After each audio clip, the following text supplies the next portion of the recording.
नमस्कार दोस्तों, मैं विकास सिंह आपका इन्वेस्टर टाइम के यूट्यूब चैनल पर स्वागत करता हूं। आज के इस वीडियो में हम देखेंगे गुप्त वंश के अंतर्गत समुद्रगुप्त और चंद्रगुप्त द्वितीय से जुड़े महत्वपूर्ण तथ्य जो कि आपके एग्जाम में पूछे जा सकते हैं। पहला पॉइंट है, गुप्त साम्राज्य का उदय तीसरी शताब्दी के अंत में प्रयाग के निकट कौशाम्बी में हुआ था। यानी अगर आपसे एग्जाम में पूछा जाए कि गुप्त साम्राज्य का उदय कब हुआ, तो आप कहेंगे इसका उदय तीसरी शताब्दी के अंत में प्रयाग के निकट कौशाम्बी में हुआ था। गुप्त वंश का संस्थापक किसे माना जाता है, तो इसका संस्थापक श्री गुप्त को माना जाता है और इनका कार्यकाल 240 से 200 ईस्वी तक था।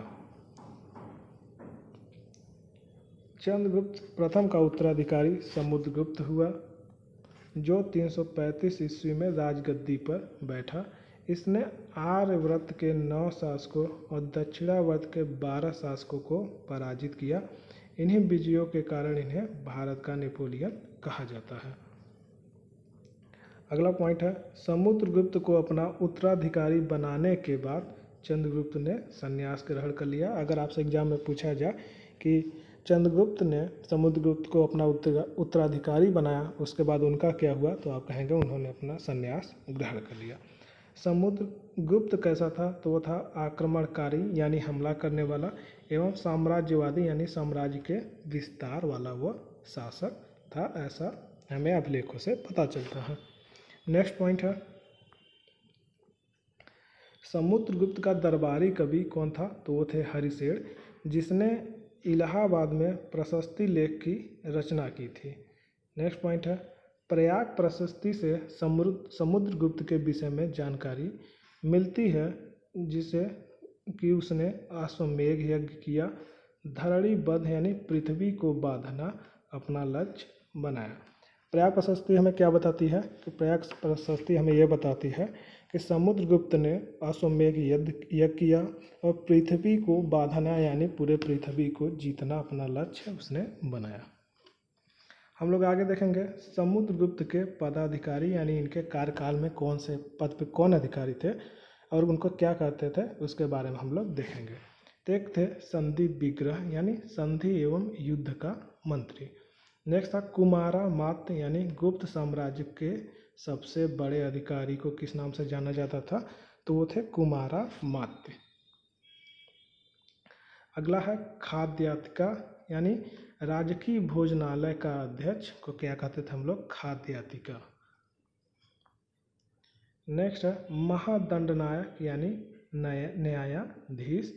समुद्रगुप्त ने गरुड़, व्याघ्र हंता, धनुर्धर, परशु, अश्वमेध एवं बीड़ाधारी के 6 प्रकार की स्वर्ण मुद्राएं जारी की। यानी अगर आपसे कोई एग्जाम में पूछा जाए कि समुद्र ने कितनी प्रकार की स्वर्ण मुद्राएं जारी की, तो आप कहेंगे 6 प्रकार की। और वो कौन कौन से थे, गरुड़, व्याघ्रहंता, धनुर्धर, परशु, अश्वमेध और बीड़ाधारी। विंसेंट स्मिथ ने समुद्रगुप्त को क्या कहा, तो विंसेंट स्मिथ ने समुद्रगुप्त को भारत का नेपोलियन कहा था। समुद्रगुप्त किसका उपासक था, तो आप कहेंगे वो विष्णु का उपासक था। समुद्रगुप्त ने अश्वमेध कर्ता की उपाधि भी धारण की थी। नेक्स्ट पॉइंट है, समुद्रगुप्त संगीत प्रेमी था।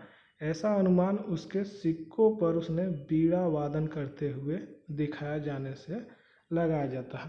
यानी कि अभिलेखों से हमें उसके सिक्के पे बीड़ा वादन करते हुए चित्र मिला, जिसके अनुसार हमें यह पता चलता है कि समुद्रगुप्त संगीत प्रेमी था। नेक्स्ट पॉइंट है, समुद्रगुप्त ने विक्रमक की भी उपाधि धारण की थी और समुद्रगुप्त को कविराज भी कहा जाता है।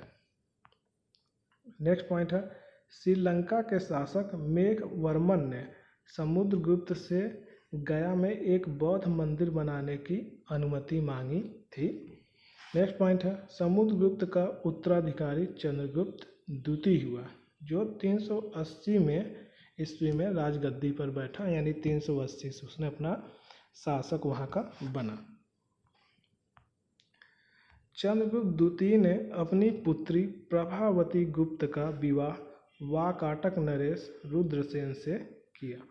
रुद्रसेन की मृत्यु के बाद चंद्रगुप्त द्वितीय ने अपनी दूसरी राजधानी कहाँ बसाई, तो वो थी उज्जैन। नेक्स्ट पॉइंट है चंद्रगुप्त द्वितीय का अन्य नाम देवगुप्त, देवराज, देवश्री तथा उपाधियाँ कौन सी थी? विक्रमांक, विक्रमादित्य और परम भागवत थी। नेक्स्ट पॉइंट है चंद्रगुप्त द्वितीय के शासनकाल में चीनी बौद्ध यात्री फाहियान या फाहियान जिस नाम से जाना जाता है वो भारत में आया। किसके शासनकाल में आया? तो वो आया था चंद्रगुप्त द्वितीय के शासनकाल में।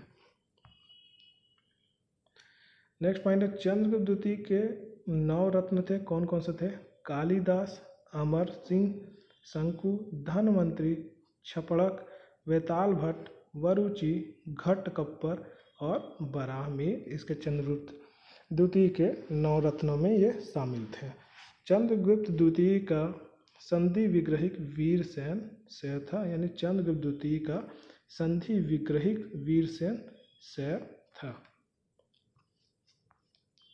शकों पर विजय के उपलक्ष्य में चंद्रगुप्त द्वितीय ने चांदी के सिक्के चलाए, यानी आपसे एग्जाम में पूछा जाए कि शकों पर विजय के उपरांत चंद्रगुप्त द्वितीय ने कौन सा सिक्के चलाए, तो आप कहेंगे चांदी के सिक्के।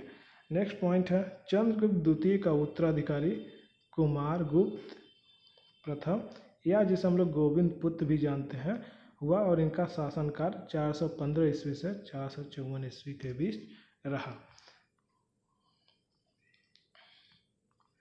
नेक्स्ट पॉइंट हम लोग देखते हैं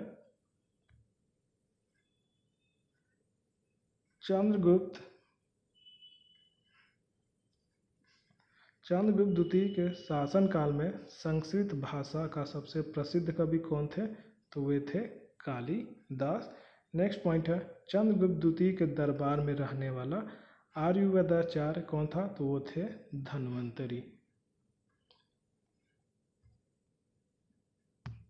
नेक्स्ट पॉइंट है चंद्रगुप्त द्वितीय के दरबार में रहने वाले प्रमुख विद्वान वराहमिहिर, धन्वंतरी, ब्रह्मगुप्त आदि थे।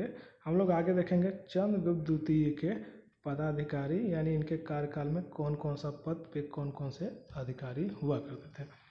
तुपरिक किसके नाम से हम लोग जानते थे? तुपरिक होता था प्रांत का राज्यपाल और कुमारामात्य जो होते थे वो होते थे प्रशासनिक अधिकारी। नेक्स्ट है दंडपाशिक यानी पुलिस विभाग का प्रधान। नेक्स्ट है महादंडनायक यानी मुख्य न्यायाधीश। नेक्स्ट है बलाधिकृत यानी सैन्य कोष का अधिकारी। नेक्स्ट है महाप्रतिहार यानी मुख्य दौवारिक। इनसे जुड़े सभी महत्वकारी ये पद थे, महत्वपूर्ण पद थे। नेक्स्ट पॉइंट है चंद्रगुप्त द्वितीय ने विष्णुपद पर्वत पर विष्णु ध्वज की स्थापना की थी।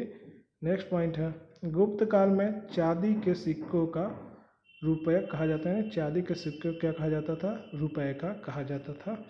मंदिर बनाने की कला का जन्म गुप्त काल में ही हुआ है।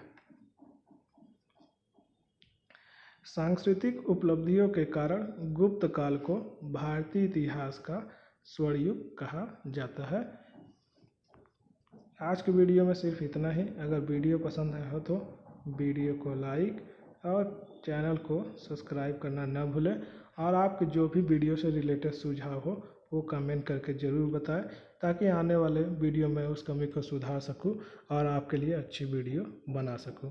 आशा करता हूं आप लोगों को वीडियो पसंद आया होगा। वीडियो देखने के लिए धन्यवाद।